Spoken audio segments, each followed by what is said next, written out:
ଆଜି ଶିବଶକ୍ତି ମନ୍ଦିର ପୂଜକ ମହାସଂଘ ଓଡ଼ିଶା ଢେଙ୍କାନାଳ ଜିଲ୍ଲା ଶାଖା ତରଫରୁ କମଳାଙ୍ଗ ଗ୍ରାମରେ ବାବା କମଳେଶ୍ୱର ମହାଦେବଙ୍କ ମନ୍ଦିର ପ୍ରାଙ୍ଗଣରେ ଏକ ଜନକଲ୍ୟାଣ ସମାବେଶ ଅନୁଷ୍ଠିତ ହୋଇଯାଇଛି। ଉକ୍ତ ସଭାରେ ବାବା କମଳେଶ୍ୱର ମନ୍ଦିର କମିଟି ସଭାପତି ଶ୍ରୀ ବେଣୁଧର ମହାପାତ୍ରଙ୍କ ସଭାର ସଭାପତ୍ୟରେ ଗ୍ରହଣ କରି ସଭା କାର୍ଯ୍ୟ ଆରମ୍ଭ କରିଥିଲେ। କମଳେଶ୍ୱର ବାବାଙ୍କର ବରିଷ୍ଠ ସେବାୟତ ଶ୍ରୀ ମାଧାୟ ଦାସ ପୂଜାର୍ଚ୍ଚନା କରିବା ପରେ ସଭାରେ ସମଗ୍ର ଓଡ଼ିଶାରେ ଅବହେଳିତ ହୋଇ ଆସୁଥିବା ମନ୍ଦିର ସେବାୟତମାନଙ୍କର ଅନେକ ସମସ୍ୟା ବିଷୟରେ ନେଇ ଆଲୋଚନା କରିଥିଲେ। ଢେଙ୍କାନାଳରୁ ଅନନ୍ତ ମହାପାତ୍ରଙ୍କ ରିପୋର୍ଟ ONI।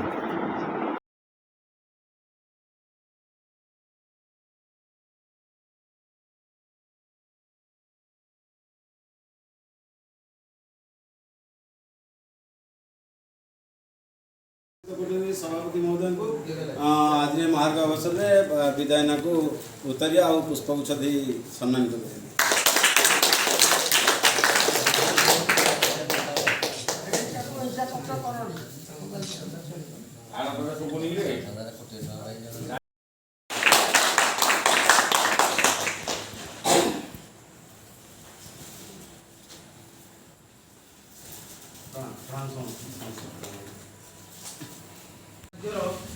संबर्धना निमंते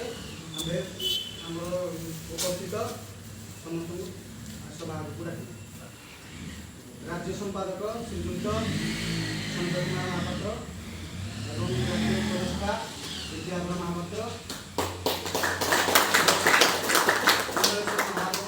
कमलेश्वर महादेव मंदिर परिचालना कमिटी सभापति श्रीयुक्त बेणुधर महापात्र